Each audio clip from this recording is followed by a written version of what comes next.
How much silence could a single apartment hold? Kang Ji-woo wondered, standing amidst the neatly stacked boxes that seemed to absorb sound, leaving only the low hum of the refrigerator and the distant drone of Seoul traffic filtering through the tightly shut windows. Her grandmother, her Halmione, had been a woman of quiet habits, her life a seemingly placid stream flowing towards its inevitable end. But now, tasked with dismantling that life piece by careful piece, Ji-woo felt the silence press in, thick with unspoken words, unanswered questions. Grief was a dull ache, but beneath it stirred a sharper pang, the frustration of knowing so little. Halmione's youth, the years before Ji-woo existed, remained a locked room.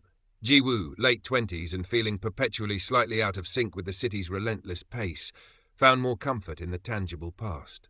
Her work as an apprentice archivist, surrounded by the scent of aging paper and the hushed reverence for bygone eras, felt more real than the glittering, ephemeral present. Yet even there, history often felt curated, official. Here in her grandmother's Songbuk-dong apartment, history was personal, intimate, and infuriatingly mute. She ran a hand over a lacquered box, its surface cool and smooth. Inside, neatly folded linens, smelling faintly of camphor and thyme. Meaningless, beautiful clutter. Most things were like that. Practical, well-kept, reflecting a life lived with thrift and quiet dignity. Until she reached the bottom of an old cedar chest. Tucked beneath yellowed baby clothes, her own perhaps, was something else entirely. A small bundle wrapped in plain cotton. Carefully, Ji-woo unfolded it. Inside lay a Jeogori, the upper garment of a traditional Korean hanbok. But it was unlike any she'd seen her grandmother wear, unlike the muted, practical garments filling the rest of the apartment. This Jeogori was made of silk, a deep, luminous indigo that seemed to drink the weak afternoon light. It was old, clearly, the silk softened with age, but remarkably preserved. The embroidery along the collar and cuffs caught her eye next. Not the usual auspicious symbols, peonies or cranes, but delicate, stylized wildflowers she couldn't immediately identify, stitched with breathtaking precision in threads that still held hints of vibrant color. And there, near the hem, almost lost in the folds, was a faint brownish stain, small but distinct. It felt alien here, a splash of hidden vibrancy in a life Ji-woo had perceived as monochrome. She held it up, the silk cool against her fingertips. Who was this woman who had owned such a thing? Running her fingers along the inner seam, more out of habit, the archivist's instinct to check construction, she felt it. A tiny irregularity. Not a flaw, but a deliberate thickening, a slight bump in the lining. Her pulse quickened. With meticulous care, using a pair of tweezers from her pocket toolkit, she teased at the stitches. They were finer, tighter than the rest. A hidden pocket? No, something simpler, more desperate. A minuscule fold of paper, brittle with age, tucked deep within the seam. Heart-pounding, Ji-woo extracted it. It was no bigger than her thumbnail, covered in faded characters written with a fine brush. Old script, possibly mixed with Japanese kana, a relic from the colonial era? She could make out only a fragment, a single character that looked like yun, len, meaning lotus, and perhaps a partial name below it. Lotus. Why lotus? And whose name? The silence of the apartment suddenly felt charged, expectant. This Jeogori wasn't just clothing. It was a container, a secret whispered across decades. Ji-woo carefully folded the paper, placed it on her side, her initial task forgotten. The room was no longer silent. It was listening. The archive where Ji-woo worked felt like another world compared to the quiet intimacy of her grandmother's apartment. Here history was catalogued, digitized, controlled. Rows upon rows of acid-free boxes lined sterile metal shelves under the unwavering glare of fluorescent lights. The air hummed with climate control systems, preserving paper but stifling secrets.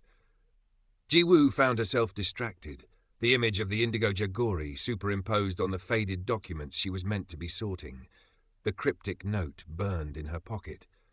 She tried preliminary research during her breaks, using the archive's extensive databases. She searched for hanbok styles from the early 20th century, comparing collar shapes, sleeve patterns.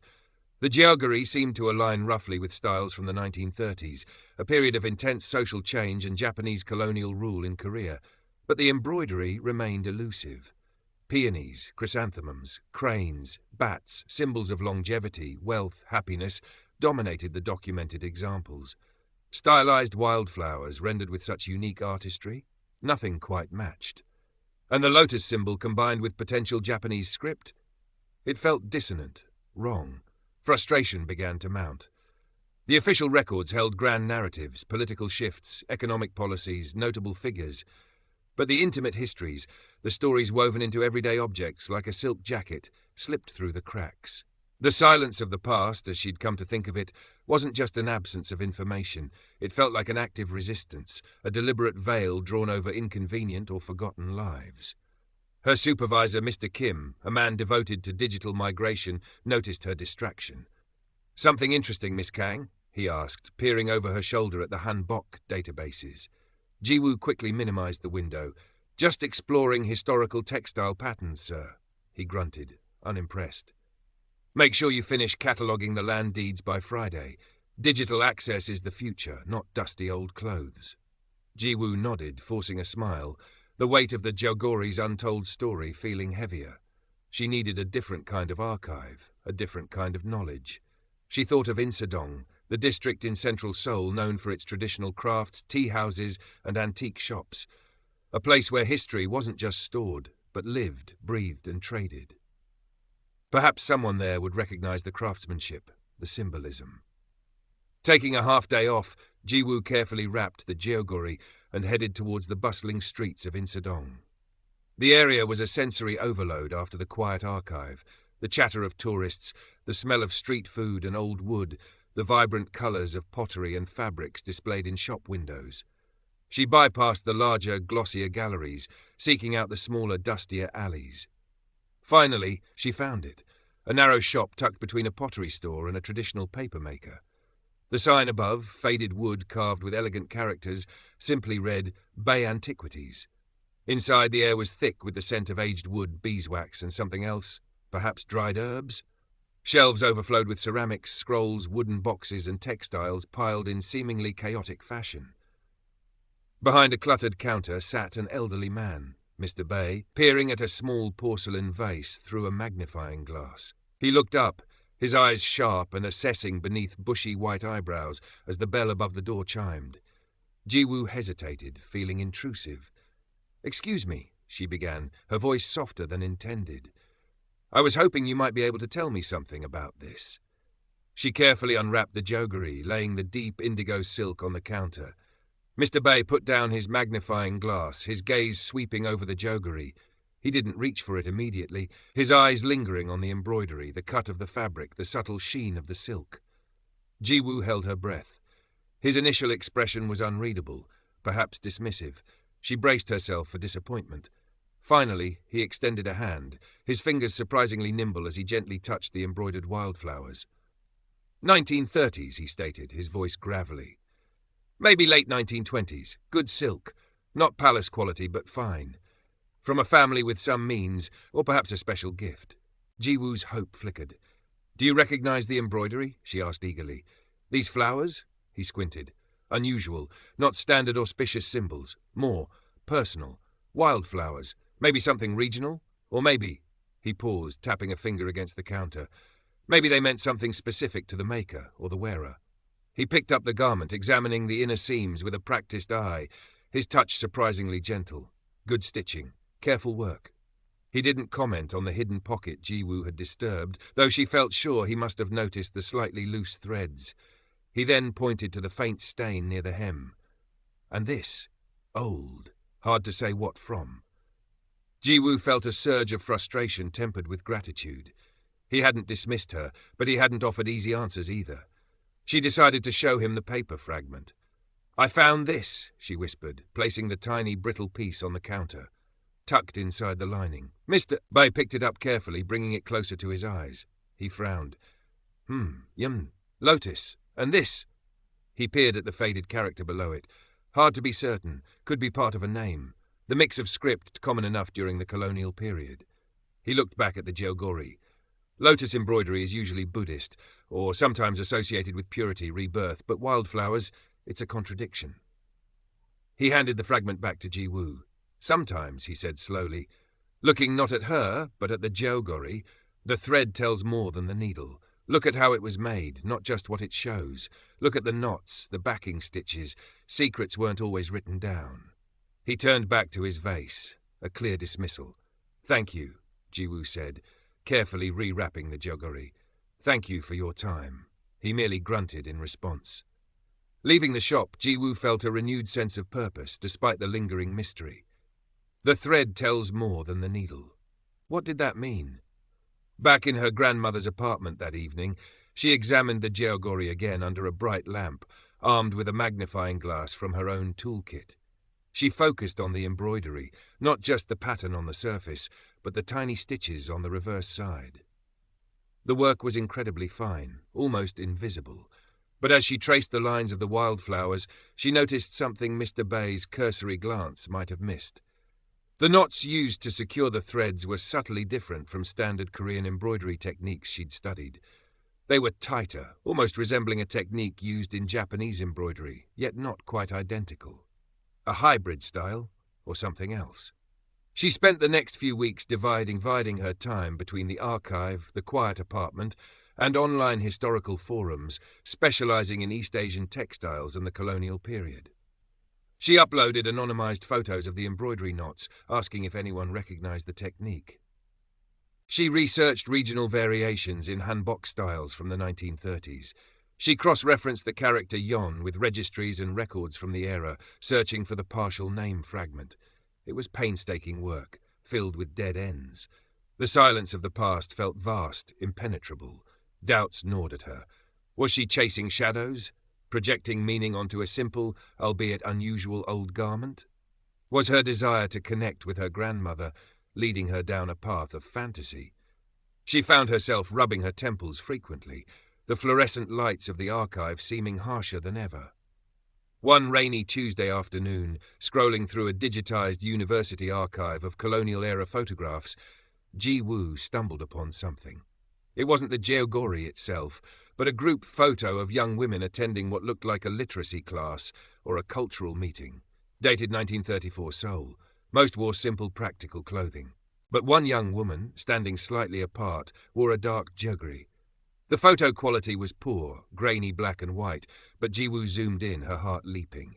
The cut seemed similar, and around the woman's collar, though indistinct, there seemed to be a band of light embroidery. Could it be? The caption listed the organization, the Mugungwa Society, a women's cultural group, ostensibly focused on traditional arts and literacy, but known to have harbored nationalist sentiments. Jiwoo frantically searched the archive's records for the Mugungwa Society. Lists of official members' meeting minutes, mostly mundane. But then, a footnote in a scholarly article mentioned rumors of a clandestine inner circle within the society, using coded messages and symbols. The article dismissed it as unsubstantiated wartime paranoia. But Jiwoo wondered. Wildflowers. Not the national flower, the Mungwa, Rose of Sharon. Itself a potent symbol of resistance, but something more subtle, perhaps representing regional identity or a specific cell. She needed Mr. Bay again. Armed with this new context and printouts of the photograph and embroidery details, she returned to Insadong. The shop was quiet, dust motes dancing in the shafts of light filtering through the grimy window. Mr. Bay was meticulously repairing the spine of an old book. He looked up as she entered, a flicker of recognition in his eyes. Jiwoo spread her findings on the counter, the photo, close-ups of the knots, information about the Mugungwa Society. "I think it might be connected to this," she said, trying to keep the excitement from her voice. Mr. Bay examined the materials slowly, his earlier gruffness replaced by a quiet intensity. He looked closely at the knots again, then back at the photo. "Mugungwa Society," he murmured. "My mother..." She mentioned them once, said they taught embroidery, but more than that. He paused, his gaze distant. She said some threads carried messages deeper than silk. He looked at Jiwoo. "These knots, they are tight, yes, meant to hold. Not just thread, but secrets, perhaps." He pointed to the wildflowers on her printout. "These particular flowers, Jeolkot, winter flowers, resilient, blooming when everything else seems dead." He finally met her eyes directly, a symbol of endurance, hope in dark times, used sometimes by those who resisted quietly. A shiver went down Jiwoo's spine. Winter flowers, endurance, a women's society with rumoured clandestine activities during the colonial era. It was starting to form a picture, fragile but compelling. "And the lotus symbol?" she asked, holding out the paper fragment again. Mr. Bay frowned at it. Yon, lotus, often a Buddhist name or a symbol of purity emerging from mud. But in that context, he hesitated, it could also be a code name, or part of one. Many activists used pseudonyms. Nature names were common. He looked at the partial name below it. Too faded. Could be anything. He pushed the papers back towards her. "You're digging into a difficult time, young lady. Some stories were buried for a reason. Safety, pain." His words were a warning, but they only solidified Jiwoo's resolve. Someone had stitched secrets into this silk, worn resilience against her skin. She needed to know who. The name, that was the key. Jiwoo returned to the archives, focusing her search not just on the Mugongwa Society records, but on anything related to her family history during the 1930s. Her grandmother, Park So-yeon, had been born in 1920. She would have been a young teenager in 1934. Was the Jeogori hers? The name fragment didn't seem to match So-yeon. Jiwoo felt a familiar wave of frustration. Halmione had rarely spoken of her own siblings, only mentioning a younger brother who died in the war. Were there others? Sisters? Cousins?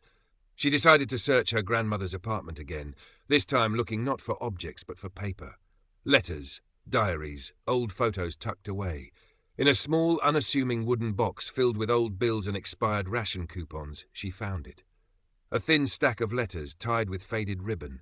The handwriting was her grandmother's, but younger, more fluid. They were addressed to her parents, written during a period she spent away from Seoul, apparently staying with relatives in the countryside near Jeonju in 1935.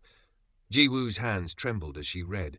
Mundane details mostly, inquiries about health, descriptions of farm work, requests for small items, but one letter mentioned helping her cousin, Yeon-hee, recover from a persistent cough. Yeon-hee. Could the fragment be from her name? Lee Yeon-hee? Kang Yeon-hee? Park Yeon-hee? Jiwoo searched the family registry records available online.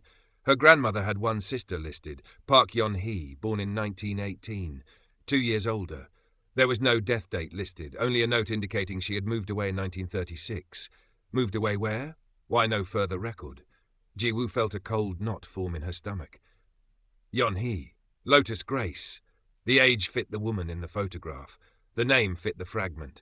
Could the Jeogori have belonged to her great-aunt, the sister Halmione never mentioned? Driven by this possibility, Jiwoo focused her research on Park Yeon-hee. She cross-referenced the name with Mugongwa Society lists again. Nothing official. But then she tried searching colonial police records from 1935 and 1936, specifically looking for arrests related to nationalist activities in the Jeonju region, where Yeon-hee had apparently been living, according to the letters. And there it was.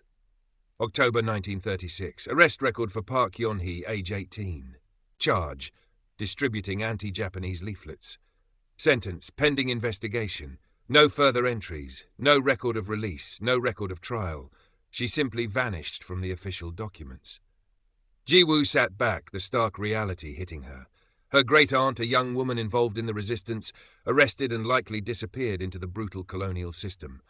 The Jeogori, with its resilient winter flowers and hidden lotus name fragment, wasn't just a beautiful garment.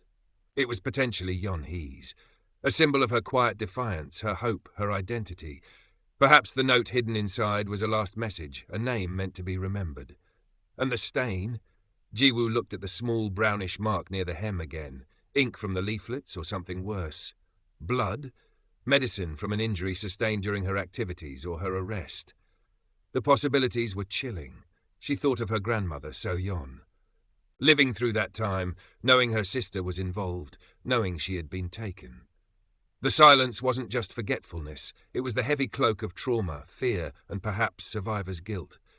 Maybe Halmione kept the Jeogori hidden away not just to protect the secret, but because it was too painful a reminder. A reminder of her lost sister, the lotus flower swallowed by the mud of oppression. Jiwoo felt a profound wave of empathy wash over her, bridging the decades. She pictured Yeon-hee, carefully stitching the winter flowers, tucking her name, her essence, into the seam, a small act of defiance against a system designed to erase her. Jiwoo returned to Mr. Bay's shop one last time. She didn't bring the Jeogori. just the story she had painstakingly pieced together, the sister Yeonhee, the Mugungwa Society connection, the arrest record, the disappearance. She laid out the narrative, her voice quiet but steady, connecting the threads of evidence, the timeline, the name fragment, the winter flower symbolism, the colonial context. Mr. Bay listened intently, his usual gruffness softened by a deep solemnity. He didn't interrupt, occasionally nodding, his eyes fixed on a point somewhere beyond the cluttered shelves. When she finished, silence settled between them, heavier than the dust in the air. Finally he spoke, his voice low. It was a time when silence was often the only shield. To speak of such things, even years later, could bring trouble, or simply too much pain. He sighed, a sound like rustling leaves. Many vanished, records lost or deliberately destroyed. Families learned not to ask questions. He looked at Ji-woo, his gaze holding a mix of sorrow and respect. Your great-aunt, Yeonhee, she was brave, stitching her hope into silk, carrying her name against her heart. A small act, perhaps, but not insignificant. He paused, then added, and your grandmother Soyeon, she was brave too. To survive, to remember, even in silence, to keep this piece of her sister safe all these years. His words resonated deeply within Ji-woo. Understanding bloomed, easing the ache of her earlier frustration. Hermione's silence wasn't a rejection, but a form of protection, for herself, for the memory, perhaps even for Ji-woo. The Jeogori was a sacred relic, too charged with loss and risk to be openly displayed or spoken of. Mr. Bay leaned forward slightly. What will you do now? With the Jeogori, with the story? Ji-woo had thought about this constantly. A public revelation felt wrong, exploitative. The story was too personal, too fragmented still. The silence of the past hadn't yielded all its secrets. Yeonhee's ultimate fate remained unknown, lost in the gaps of history. I think, Ji-woo said slowly, I need to honor her memory, and my grandmother's silence. Back in the apartment, now feeling less empty and more like a space holding quiet echoes, Ji-woo carefully took out the Indigo Jeogori. She held it gently, the silk cool against her skin. She saw it now not just as a beautiful object, but as a testament. A testament to Yeonhee's quiet courage, her resilience like the winter flowers embroidered on the cuffs. A testament to her grandmother's enduring love and silent grief. A testament to the hidden histories carried in the warp and weft of ordinary lives. The stain near the hem no longer seemed ominous, but poignant, a mark of life lived, of risks taken. She wouldn't try to remove it. It was part of the story. Instead, she decided on her own small act of preservation. She purchased an archival-quality box and acid-free tissue paper. Carefully, she wrote down everything she had discovered about Park Yeonhee and the Jeogori, noting the evidence, the inferences, and the remaining questions. She included copies of the letters, the photograph, the arrest record fragment. She folded this account and placed it with the tiny brittle paper fragment bearing the lotus symbol. Then, with meticulous care, she folded the Jeogori, laying it gently within the box, cushioned by the tissue paper. It wasn't a solution, not a neat tying up of loose ends. Yeonhee's full story remained lost, but it was an acknowledgement, a promise not to forget. Ji-woo closed the lid of the archival box. It felt right. She had breached the silence of the past, not by shouting, but by listening intently to the whispers held within the silk. She had found a connection, not just to her grandmother, but to a generation of women who navigated treacherous times with quiet strength and hidden acts of defiance. The apartment no longer felt oppressive. Clearing the remaining boxes seemed less a chore and more a process of understanding the life lived within these walls.